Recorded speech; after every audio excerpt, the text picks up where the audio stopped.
Hi friends, எல்லோரும் எப்படி இருக்கீங்க? இன்றைக்கி நம்ம என்ன செய்ய போகிறோம் பார்த்திங்கன்னா, உருண்டை குழம்பு எப்படி செய்யணும் பார்க்கலாம். ஃபஸ்ட்டு 50 கடலைப்பருப்பு, 50 துவரம்பருப்பு ரெண்டையும் நைட்டே ஊற வச்சு இப்படி எடுத்துக்கணும். அதுக்கப்புறம் தாளிக்கிறதுக்கு வெங்காயம், பூண்டு, தக்காளி, கருவேப்பிலை, பச்சை மிளகா, கொத்தமல்லி இது ஃபுல்லாக தாளிக்கிறது. இது உருண்டைக்கு அரைச்சி போடுறதுக்கு. அந்த உருண்டை அரைச்சதுக்கப்புறம் தேங்காய், வெங்காயம், பூண்டு, கருவேப்பிலை, கொத்தமல்லி வேணும்னா போட்டுக்கலாம், பச்சை மிளகா கூட. அப்புறம் குழம்புக்கு தேவையான தேங்காய் அரைச்சி பால் எடுத்து வச்சுருக்கேன், புளி. இப்போ இதை நல்லா அப்படி அரைச்சிட்டு வந்துடலாம். ரொம்ப நைஸாகவும் அரைக்கக்கூடாது, ரொம்ப குறக்கணும் அரைக்கக்கூடாது, ஓரளவுக்கு பார்த்து அரைச்சிக்கணும். ரொம்ப நைஸாக அரைச்சா உருண்டை வலுவலுன்னு இருக்கும். இப்போ இதில் கொஞ்சமாக சோம்பு, பொடியாக நறுக்கி வச்ச வெங்காயம், பூண்டு, தேங்காய் திரி வச்சுருக்கேன். இதில் பல்லாகவும் தேங்காய் போட்டுக்கலாம். சின்ன பிள்ளை இருக்கிறனால நான் திரி தான் போட்டிருக்கேன். இப்போ இதுக்கு தேவையான அளவுக்கு மஞ்சத்தூள், ஒரு அரை ஸ்பூன் மஞ்சத்தூள், கொஞ்சமாக உப்பெல்லாம் நீங்கள் பார்த்து போட்டுக்கோங்க. காரமும் அதுக்கு உங்களுக்கு தகுந்த மாதிரி, நல்லா காரமாக சாப்பிட்றீங்கன்னா அதுக்கு தகுந்த மாதிரி போட்டுங்க. இப்போ நான் அது கொஞ்சமாக மிளகாப்பொடி ஒரு அரை ஸ்பூன் போட்டிருக்கேன்.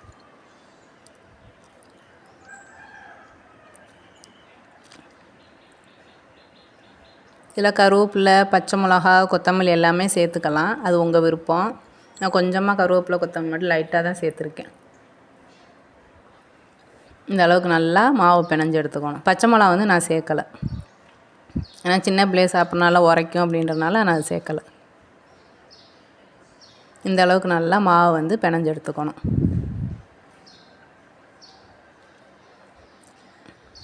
எல்லாமே நல்லா அப்படி பிணைஞ்சு எடுத்து வச்சுக்கலாம். இப்போ உருண்டைக்கு மாவு ரெடி ஆயிடுச்சு.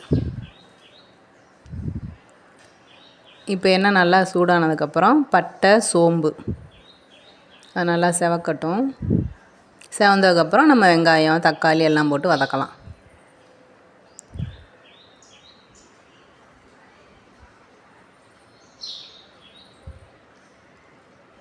நல்லா இந்த அளவுக்கு செவந்து வந்ததுக்கப்புறம் வெங்காயம் போட்டுடலாம்.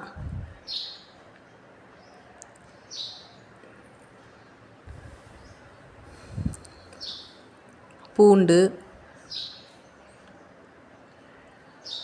பச்சை மிளகா, கருவேப்பிலை,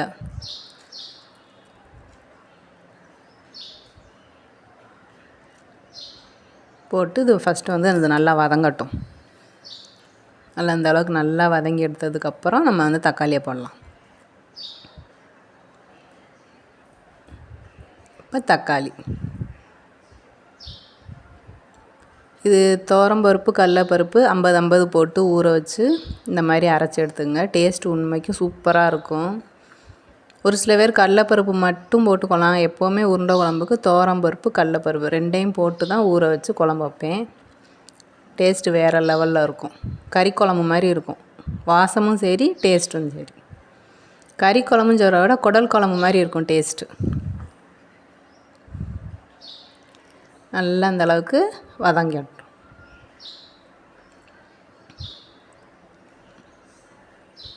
இப்போ நல்லா வதங்கிருச்சு. இப்போ இதிலே காரத்துக்கு தகுந்த மாதிரி நீங்கள் போட்டுங்க. ஒரு 1.5 ஸ்பூன் மிளகா பொடி போட்டிருக்கேன், 1 ஸ்பூன் மஞ்சத்தூள்,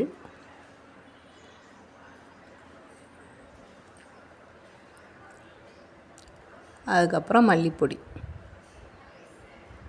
அது ஒரு 4 ஸ்பூன். குழம்பு உங்களுக்கு எவ்வளோவுக்கு தேவையோ அந்த அளவுக்கு பார்த்து நீங்கள் காரம், மிளகாப்பொடி எல்லாமே நீங்கள் பார்த்து போட்டுக்கோங்க. மல்லிப்பொடியெல்லாம் நான் இப்போ 4 ஸ்பூன் மல்லிப்பொடி, 1.5 ஸ்பூன் மிளகாப்பொடி, 1 ஸ்பூன் மஞ்சத்தூள்.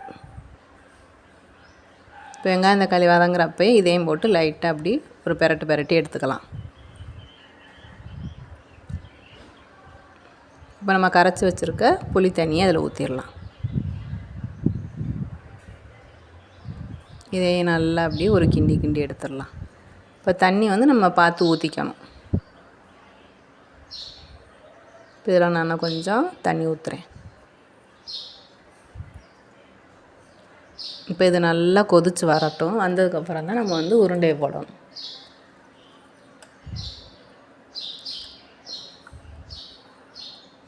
இப்போ நல்லா அப்படி கிண்டி எடுத்தாச்சு.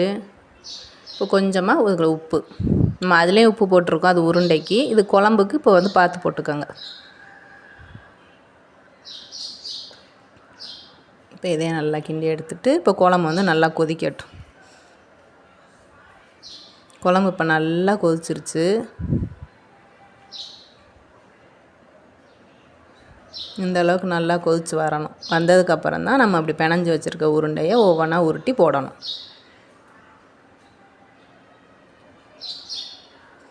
உருண்டை சைஸு உங்களுக்கு எப்படியோ அதுக்கு தகுந்த மாதிரி சின்னதாகவும் போட்டுக்கலாம், பெருசாகவும் போட்டுக்கலாம், அது உங்கள் விருப்பம்.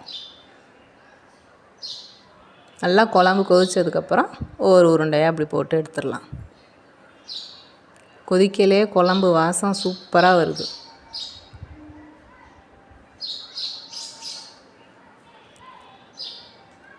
இப்படி ஒவ்வொரு உருண்டையாக உருட்டி உருட்டி குழம்புல போட்டுடலாம்.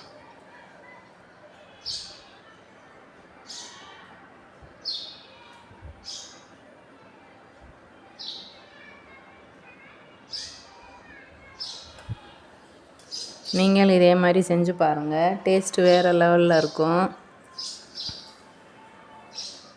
அக்கா சேனலுக்கு சப்போர்ட் பண்ணுங்கள், லைக் பண்ணுங்கள், ஷேர் பண்ணுங்கள், சப்ஸ்கிரைப் பண்ணுங்கள். குழம்பெல்லாம் நான் சொல்லி கொடுத்ததெல்லாம் வச்சு பார்த்தீங்கன்னா நல்லா இருக்குது, நல்லா இல்லைங்கிறதையும் கமெண்ட் பண்ணுங்கள்.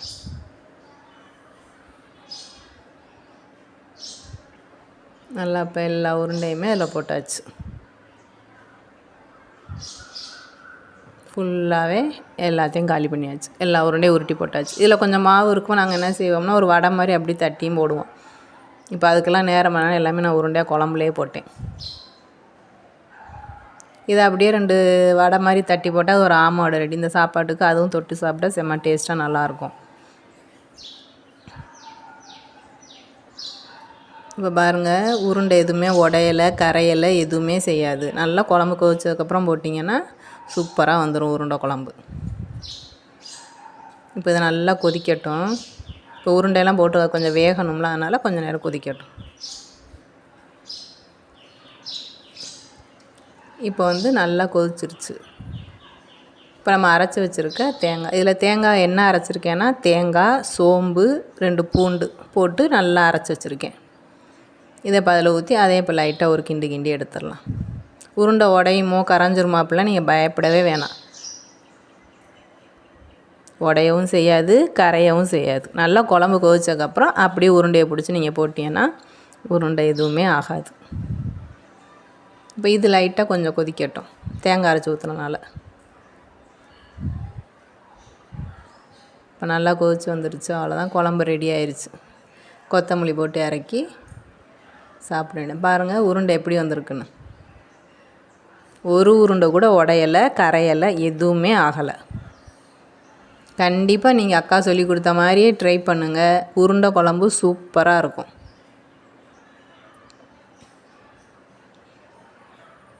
சுட சுட சாதம் போட்டு இந்த உருண்டை குழம்பை வச்சு சாப்பிட்டா அட்டகாசமாக இருக்கும். சரி, லைக் பண்ணுங்கள், ஷேர் பண்ணுங்கள், சப்ஸ்கிரைப் பண்ணுங்கள், அக்கா சேனலுக்கு சப்போர்ட் பண்ணுங்கள். ஓகே, பாய்.